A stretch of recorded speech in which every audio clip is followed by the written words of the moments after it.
A Catholic bishop resigned after falling in love with a satanic erotic fiction writer. Oversized condoms are a headache for many Indian men, and cats are falling ill with stress as owners spend longer time at home. These are the weird stories for Tuesday on Weird AF News, the only daily weird news podcast hosted by a comedian. I'm your host, JONESY. I'm glad to be here. I got some strange stories from around the world. Let's go. A Catholic bishop had to resign after falling in love with a satanic-themed erotic fiction writer. It sounds like a fake story.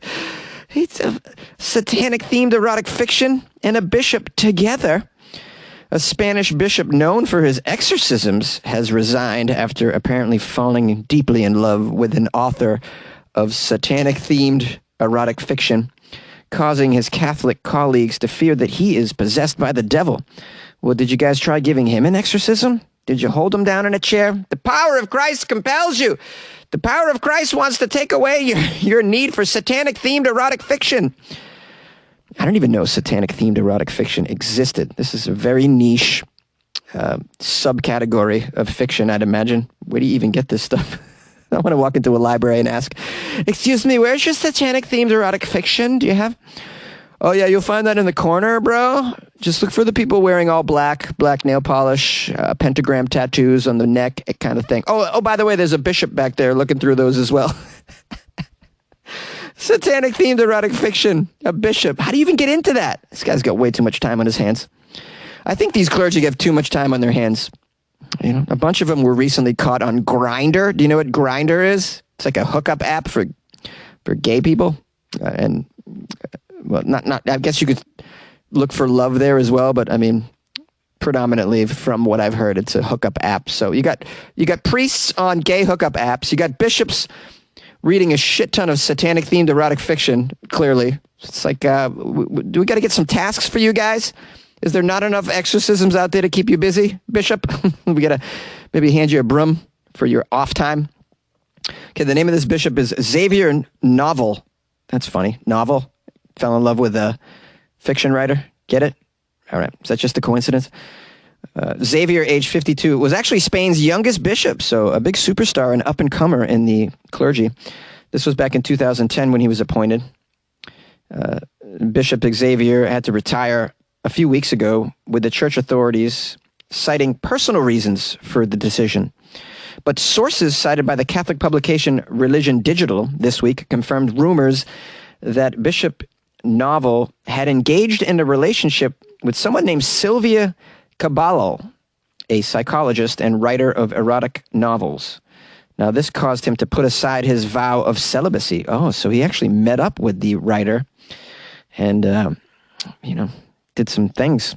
Sounds like maybe some things he read about in the erotic fiction section. Gave him some ideas. Now, it claims here the bishop, quote, fell in love and wanted to do the right thing, according to the reports, in reference to the relationship with the 38-year-old author. The author is known for an erotic trilogy called Gabriel's Lust Hell. Gabriel's Lust Hell. I assume it's about an angel who engages in lustful sexual actions in a place called hell. Wow, man. This is a group of books that maybe I ought to check this stuff out. This seems like it's crazy. I've never really read erotic fiction before, but this sounds like it's out of control, strange, and maybe I'd be into this. Now, the writer, Miss Caballo, is divorced and is described by her publishing house as a dynamic and transgressive author who upsets conceptions of morality and ethics. Oh, I'll bet you do. Author of Gabriel's Lust Hell, the erotic trilogy. Now, I guess the trilogy itself is called Amnesia. In Amnesia, the author prophetically asks, what happens when the attraction is stronger than any code of ethics or even social pressure? Yeah, a code of ethics that a bishop takes? This must be some powerful erotic fiction right here. If you can sort of transform a bishop, you know. And now I hope the author is prepared to support a bishop, because I don't know what this guy's going to do for work now. I mean, you've been a clergyman for so long. What do you do now? You're going to move into like the IT department from here? You're going to work at Starbucks? I mean, where do you go from here? I'm very curious. And I'm very curious about the erotic fiction. Anyone familiar with this? Maybe want to mail me a sample?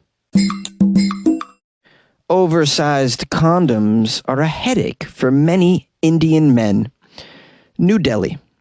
Condoms designed to meet international size specifications are too big for many Indian men, as apparently their penises fall very short of what manufacturers had anticipated, a new study out of India has found.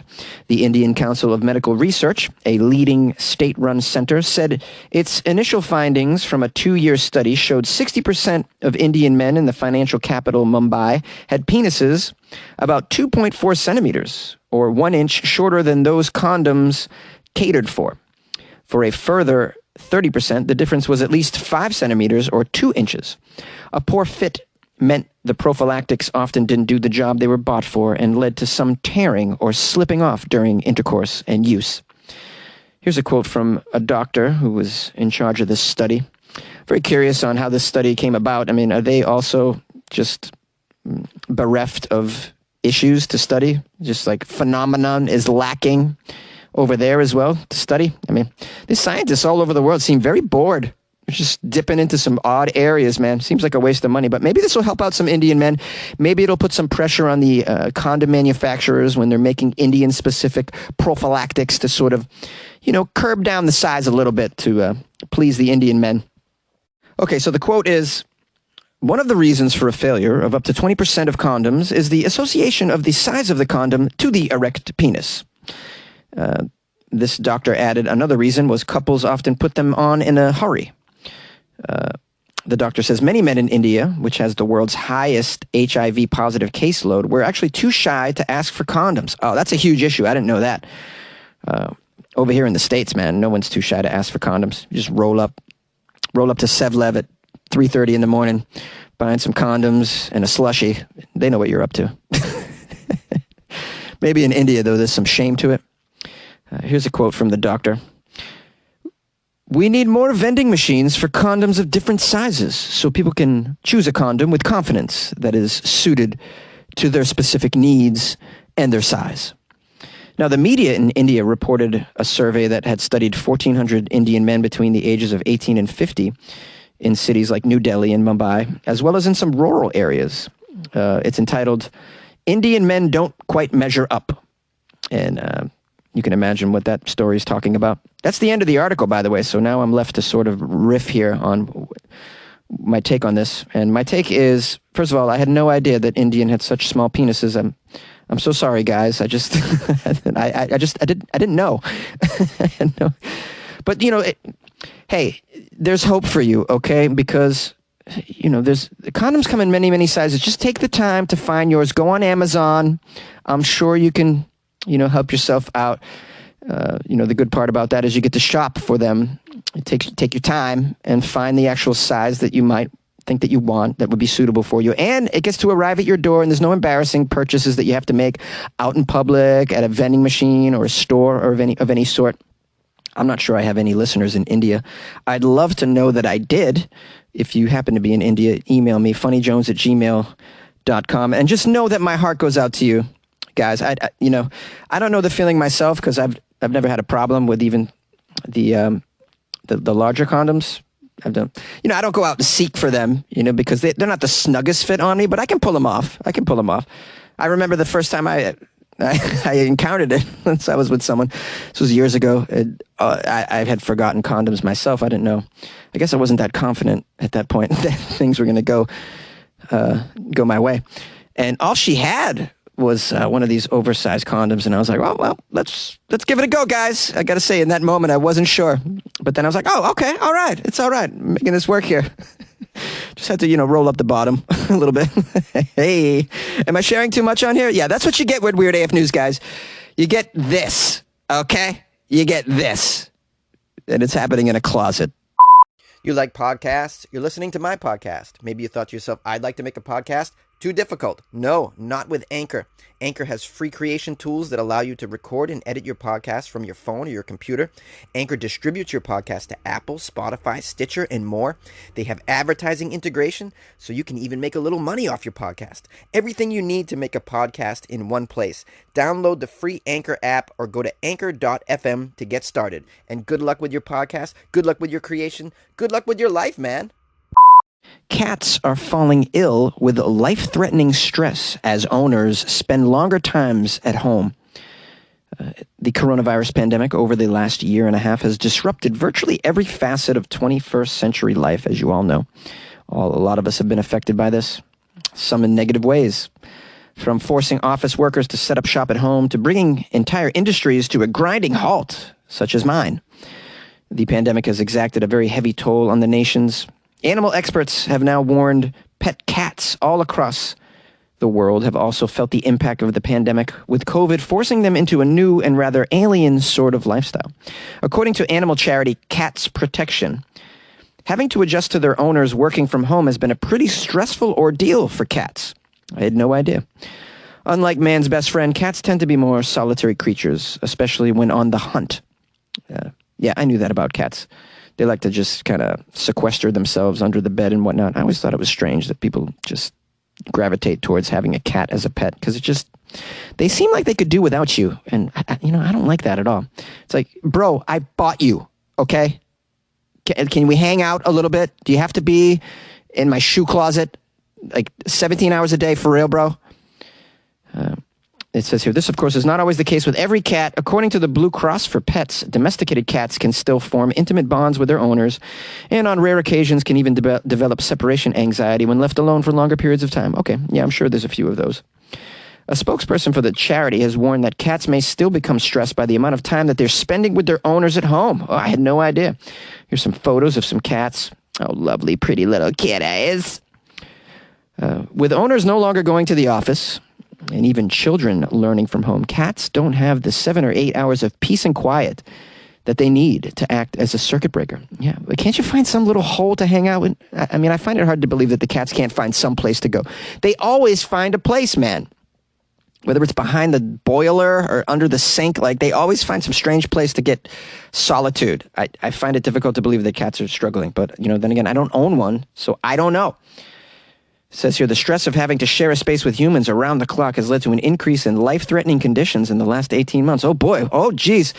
Veterinarians have reported an uptick in blocked bladders in male cats and cystitis in female cats. Oh, boys. I don't know what cystitis is. I imagine it's a problem with the ovaries. What's with this blocked bladders situation? That means they're not peeing.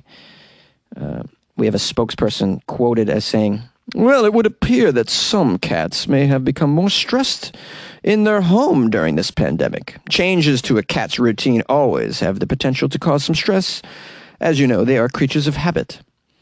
As well as this safe or quiet places that a cat could have escaped to in the home previously may have been repurposed as a home office, let's say, so the cat no longer has a quiet place to go to. Oh, no. Poor cats.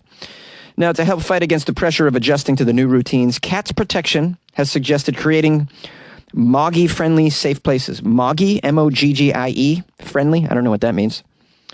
These could be quiet little corners where you can tuck away treats, water, and blankets for your cat to hide once in a while.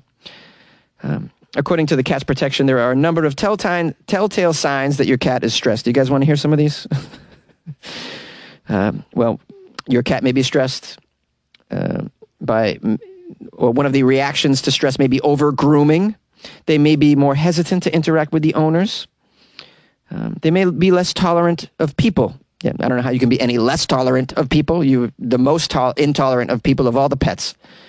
It says here also more withdrawn than usual, overeating, and house soiling could be some other factors. Well, I want to say I feel bad, but I don't. I really don't. I don't feel bad for cats. I don't care. I'm sure some of you give a damn, though, so I'm letting you know that, look for the signs, guys. Oh, your poor kitties, they don't have enough nooks and crannies to hide in. You might have to build some for them. Or you can make your life so much better, guys, if you just get a dog. Just swap that cat out for a dog. Dogs are so cool. They want to be hanging out all the time. They're down for whatever. Want to go on a hike? Yes. You take a cat on a hike. I'd like to see that. And what about a home invasion? You think a cat's going to step it up and protect you? Hell no. I've come across stories where after the owner dies, the cats eat them. No loyalty here. Okay, now I know what I've just done. And I'm prepared for the email outpouring right now, the hatred that I'm going to get, the bile that will be spilled in my direction. Go ahead, guys. I'm at Funny Jones on Instagram. You want to call the show? 646-450-2012. Let's hear it. Let's hear it, guys. Hey, everyone. I hope you had a nice holiday weekend. I did. If you were in the States, you had a holiday weekend. We had Labor Day yesterday. That's why I didn't do an episode. I was completely hungover. And I had a late night the night before. I was at a concert that went, the last artist came on at 12:30, so that lets you know how long it was. I didn't expect that. Did not expect that. And I got to see some really cool old school R&B artists such as Keith Sweat. You guys remember TLC? And Montel Jordan, this is how we do it, who was fabulous, by the way. He's a pastor now, and in between songs, he told us a little bit about God, and it was hilarious. He was so likable, enjoyable, though. I just loved him. Yeah, so good times. And Keith Sweat is in great shape, despite being 60 years old, running all around, singing and sounding like he did in 1991. It was unbelievable. He was great. I highly recommend a visit to Keith Sweat. See him now before, who knows? He's in great shape right now doing it, but who knows where it could go. So yeah, I can't recommend these artists enough. JONESY, another artist that I've always enjoyed. Who am I missing? I can't remember. Oh, there was a little guest appearance by Joe. Do you guys know Joe? I want to know what turns you on. That guy. So good. And yeah, that's about it. So those of you who are, in a certain age range probably would have loved this concert. It was a great time. How was your weekend? Call me up and tell me how you did, what you did. Email me, funnyjones@gmail.com. Send photos. Keep it clean. Keep it clean. Did you guys read some satanic erotic fiction over the weekend? How about that? Oh, man. So crazy. Okay, I want to give thanks to people who sent me articles and wrote me a little message, too, like Chad Thornburg, who said, I saw a story that was a bit odd. I thought of you. I listen to your podcast on Alexa each morning. It keeps me rolling throughout my work week. Well, thank you, Chad. Thanks for sending an article and thinking of me. I appreciate that. I appreciate you listening to the show as well. I'm very grateful for my loyal listeners, and especially those that send me articles and drop a little note to say what's up. Like Susan Spiva? Did I say it correctly? She wrote, love your Florida Friday segments. Keep up the good work. From your closet, Jonesy. Hilarious, Susan. Thank you so much. She sent me an article as well. And I'm very grateful for the article and your loyal listenership, Susan. Thank you so much for the note. It's nice to hear from listeners. I'm wondering where you guys are from. I wish you'd tell me where you're from. I'm always curious. In fact, I always ask my listeners, where are you from? Are you in Spain? Where are you? Are you in Mumbai? What about, are you in New Delhi? Do you have a condom problem? I just want to know where you guys are at. You can send me articles, as always, to the Gmail account, Gmail email address that I gave a couple times, but also through the website, weirdafnews.com. There's a button you can, There's a button you can click. It's a clicker. It's a little zapper. You just zap it, and then you can drop me a little note and an article. And while you're there, you can also join the Patreon. Why not join the Patreon? I put some stuff over the weekend in the Patreon, some Florida stuff. And I'll probably put a couple things in there today as well. And it's a great place to go for extra Weird AF content and to get that nice feeling inside and to knowing that you're contributing to a 5-day-a-week Weird News podcast. The only one of its kind. Helping me out. So go to patreon.com/weirdafnews or weirdafnews.com. As always, I'm so appreciative of all of you. Thanks for listening, and we'll see you tomorrow.